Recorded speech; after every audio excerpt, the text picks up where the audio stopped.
अस्सलाम वालेकुम dear students, I am Waqar and welcome to my channel Stars of Economics. Students, आज का हमारा लेक्चर है लॉ ऑफ डिमांड, जिसे उर्दू में कहते हैं तलब का कानून। इसे प्रीवियस लेक्चर्स के अंदर हमने कॉन्सेप्ट ऑफ डिमांड को ब्रीफली डिस्कस किया था। अगर आपने वो लेक्चर देखना हो तो उसका लिंक मैंने डिस्क्रिप्शन में दे दिया है, तो वो भी आप देख सकते हैं। अब हम आते हैं अपने लेक्चर्स की तरफ, जो कि लॉ ऑफ डिमांड है यानी तलब का कानून है। उसको देखते हैं कि ये कानून हमें क्या बताता है। इसमें कहते हैं other things remaining the same यानी ceteris paribus if the price of commodity increase quantity demand for that commodity decrease. If the price of commodity decrease, quantity demand for that commodity increase. इसमें ये कहते हैं कि अगर किसी शय की प्राइस में इजाफा होता है तो उस शय की जो क्वांटिटी डिमांड है उसमें कमी वाक़ होती है। इसी तरीके अल्फाज में कहते हैं कि अगर उसी शय की प्राइस में कमी वाक़ हो यानी प्राइस डिक्रीज़ हो रही हो तो उस शय की जो क्वांटिटी डिमांड है यानी परचेजिंग पावर है वो इंक्रीज़ कर जाती है। अगर हम इसको एक एग्जांपल के ज़रिए देखें कि हम एक शुगर को ले रहे हैं, अगर फर्स्ट ऑफ ऑल हम देखते हैं कि उस शय की प्राइस जो है वो इंक्रीज़ हो रही है यानी उसकी प्राइस बढ़ रही है, तो हम क्या करेंगे, जो उसकी क्वांटिटी डिमांड है यानी उसकी जो क़ुव्वत ख़रीद है उसमें हम कम कर देंगे, यानी परचेजिंग पावर कम हो जाएगी। इसी तरीके से अगर उसी शय की कीमत जो है वो डिक्रीज़ होगी तो हम उस चीज़ की क्वांटिटी ज़्यादा परचेज़ करने लग जाएंगे। तो ये हमें लॉ बताता है कि अगर उस चीज़ की प्राइस में इंक्रीजिंग होती है तो उसकी जो पावर है ख़रीदने की, उस शय को ख़रीदने की, उसमें कमी वाक़ होती है। इस तरीके से अगर प्राइस कम होगी तो उसको ख़रीदने की जो पावर है वो ज़्यादा हो जाएगी, यानी उस चीज़ के हम ज़्यादा से ज़्यादा आइटम जो है वो परचेज़ कर सकेंगे। देन कहते हैं the terms other thing remaining the same. इसका मतलब है जो हमने यहाँ पे टर्म देखी यानी सिट्रिस पेरिबस को, वो कहते हैं कि इसका क्या मतलब है। Implies that the income of the consumer, his taste and preference and price of related good constant. तो इसमें ये कहते हैं कि जो हमने दूसरी टर्म्स को सेम रखा है वो क्या क्या चीज़ें, इसमें एक कंज्यूमर इनकम आ जाती है, टेस्ट आ जाता है, प्रेफरेंस आ जाती है। तो ये जो चीज़ें हैं जो दूसरे उसके साथ इंडिपेंडेंट वेरिएबल यूज़ हो रहे होते हैं वो आपके जो है वो कांस्टेंट हो, यानी जो क्वांटिटी डिमांड है वो जस्ट किसका फंक्शन हो, वो प्राइस का फंक्शन हो। Statement of the law shows that there is an inverse relationship between price and quantity demand of a commodity. तो हमने जो लॉ देखा वो हमें यही बताता है कि जो प्राइस और क्वांटिटी डिमांड के दरमियान क्या है वो इन्वर्स रिलेशनशिप है, यानी माकूस रिलेशनशिप पाया जाता है। इन्वर्स की जगह हम नेगेटिव रिलेशनशिप भी कह सकते हैं कि बाज़ औक़ात एमसीक्यूज़ में पूछा जाता है कि इनके दरमियान जो है वो कौन सा रिलेशनशिप है, तो वहाँ पे ऑप्शंस में इन्वर्स भी होता है या कभी इन्वर्स की जगह वो दे देता है नेगेटिव रिलेशनशिप दे देता है। तो यहाँ से कंफ्यूज नहीं होना, इन्वर्स और नेगेटिव रिलेशनशिप एक ही चीज़ है। Therefore, we can also show the functional relationship between price and quantity demand is following way. तो इसमें हमने फंक्शनल रिलेशनशिप बताया है कि जो क्वांटिटी डिमांड है वो किसका फंक्शन है, वो प्राइस का है, यानी quantity demand is the function of price. यानी यहाँ पे दिखाया गया कि अगर प्राइस इंक्रीज़ हो रही है तो आपकी जो क्वांटिटी डिमांड है उस प्रोडक्ट की वो डिक्रीज़ हो रही है। इसी तरीके से अगर प्राइस डिक्रीज़ होगी तो उसकी क्वांटिटी डिमांड में इजाफा होगा। तो ये हमें जो है वो लॉ ये बताता है कि प्राइस और क्वांटिटी डिमांड के दरमियान जो है वो नेगेटिव रिलेशनशिप पाया जाता है। देन है हमारे पास अजप्शंस ऑफ द लॉ, यानी जो हम ये कह सकते हैं कि ये ऐसे मफरूज़ात होते हैं जिनकी बदौलत हमने एक लॉ को जो है कानून को सही साबित करने के लिए कुछ चीज़ें जो हैं वो अज्यूम करते हैं, यानी उनको कांस्टेंट रखते हैं। उसमें फर्स्ट अजप्शन है there is no change in the income of the consumer. तो पहली बात ये है कि जो कंज्यूमर है जो चीज़ परचेज़ कर रहा है उसकी जो है वो इनकम तब्दील ना हो, क्योंकि हमने देखा कि जो ये लॉ है ये बताता है कि जो क्वांटिटी डिमांड है जो फंक्शन है जस्ट प्राइस का, तो प्राइस की वजह से उसका नेगेटिव रिलेशनशिप उसने बताया। तो वो कहते हैं कि अगर उस चीज़ के अंदर जो है अगर उस कंज्यूमर की इनकम में इजाफा हो जाता है तो वो तो नहीं देखेगा, अगर प्राइस इंक्रीज़ हो रही है तो वो क्या करेगा, जब उसकी इनकम इंक्रीज़ हो रही होगी तो वो परचेजिंग चीज़ करेगा। तो इस वजह से वो कहते हैं कि इस लॉ को साबित करने के लिए हम ये अज्यूम करते हैं कि जो कंज्यूमर है उसकी इनकम जो है वो कांस्टेंट रहे, यानी वो उस वक्त जो है वो चेंज ना हो।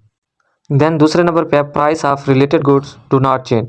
इसमें एक कम्प्लीमेंट्री गुड्स आ जाता है और एक सब्स्टिट्यूट गुड्स आ जाते हैं।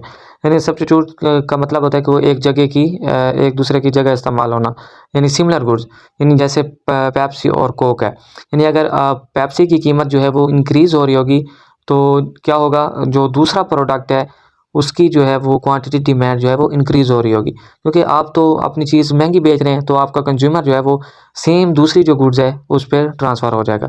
इसलिए ये कहते हैं कि जो रिलेटेड गुड्स हैं उनकी भी प्राइस जो है वो चेंज ना हो। देन थर्ड नंबर पे है taste and preference of the consumer remains constant, यानी जो कंज्यूमर है चीज़ परचेज़ कर रहा है उसका टेस्ट और प्रेफरेंस जो है वो कांस्टेंट रहने चाहिए। देन फोर्थ नंबर पे population of the country does not change, यानी जो कंट्री की पॉपुलेशन है वो चेंज ना हो। Consumer do not expect any change in the price of the commodity in the near future, यानी जो कंज्यूमर है वो ये एक्सपेक्ट करे कि जो चीज़ मैं ख़रीद रहा हूँ उसकी प्राइस जो है वो नज़दीकी वक्त के अंदर जो है वो कुछ अरसे के लिए वो जो है वो चेंज नहीं होगी। तो ये थी हमारे पास इस लॉ की अजम्पशंस जिसके ज़रिए हम लोग इन चीज़ों को अज्यूम करते हुए इस लॉ को सही तस्लीम करते हैं। अब हम इसी को जो हमने लॉ ऑफ डिमांड डिस्कस किया ये तो था हमारे पास थ्योरेटिकल पोर्शन यानी थ्योरी के हिसाब से। अब हम इसी को एक डायग्राम और शेड्यूल के मुताबिक जो है वो एक्सप्लेन करेंगे कि ये जो लॉ ऑफ डिमांड है इसके दरमियान किस तरीके से जो है वो नेगेटिव रिलेशनशिप पाया जाता है। ये हमारे पास लॉ ऑफ डिमांड की शेड्यूल और डायग्राम के ज़रिए एक्सप्लेनेशन। फर्स्ट ऑफ ऑल हम शेड्यूल के मुताबिक जो है वो इस लॉ की एक्सप्लेनेशन करते हैं। इस शेड्यूल के मुताबिक हमने एक गुड लिया है, एक्स गुड है जो कि शुगर है, उसमें हमने उसकी प्राइस और क्वांटिटी को शो किया हुआ है। अब हम सपोज़ करते हैं कि उस चाय की कीमत जो है वो 10 रुपीज़ है, तो उस 10 रुपीज़ में वो 5 केजी शुगर जो है वो परचेज़ कर रहा है। देन हम देखते हैं कि प्राइस जो है वो डिक्रीज़ हुई है, 10 से 8 हुई है। जब प्राइस 8 हुई है तो उसकी परचेजिंग पावर जो है वो इंक्रीज़ हुई है, उसने 5 के बदले में 10 केजी जो है वो शुगर परचेज़ की।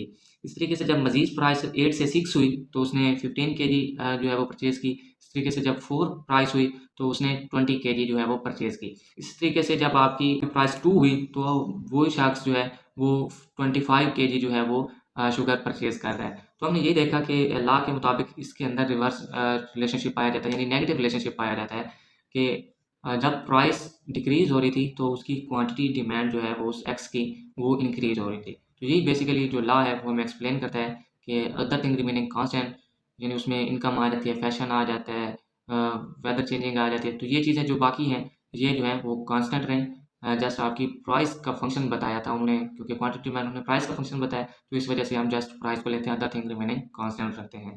तो यही हमें एक्सप्लेनेशन देखनी थी कि जो लॉ के मुताबिक नेगेटिव रिलेशनशिप है वो कैसे होता है।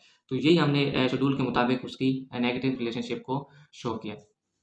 देन हमारे पास इसी की हम देखते हैं कि डायग्रामेटिकली कि नेगेटिव रिलेशनशिप कैसे पाया जाता है प्राइस और क्वांटिटी डिमांड के मुताबिक। तो हमने दो एक्सिस लिए, X axis, Y axis.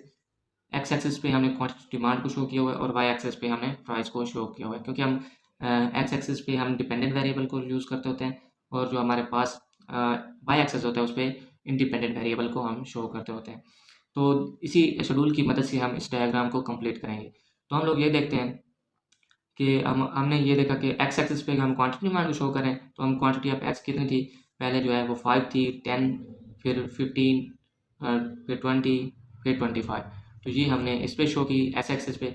Students एक और बात इसमें आपने क्लियर करनी है और याद रखनी है कि जब भी आप डायग्राम बनाते हैं तो उस वक्त स्केल का खास ख्याल रखा करें, क्योंकि जितना गैप आप यहाँ से दे रहे हैं तो इक्वल होना चाहिए यहाँ पे भी, यानी यहाँ पे 2 का गैप है, ये ना हो कि कहीं पे 1 का गैप हो, कहीं पे 3 का हो। यहाँ पे अब 5 का गैप है ना, आपने ये नहीं करना कि कहीं पे 4 का गैप आ रहा है, कहीं पे 6 का आ रहा है, फिर कहीं 3 का आ रहा है। इस तरीके से आपने नहीं करना। जो भी आपने स्केल बनाना है वो एक्यूरेट बनाना है। तो वाई एक्सिस पे हमने प्राइस को शो किया। पहले हमारे पास थी 2 प्राइस, 4 प्राइस, 6 प्राइस, 8 प्राइस और 10 प्राइस होगी। अब हम देखते हैं कि जब हमारे पास जो है प्राइस 2 थी, यहाँ पे है ना प्राइस 2 है, तो उस शेयर की हम कितनी मिकदार जो है वो परचेज़ कर रहे हैं।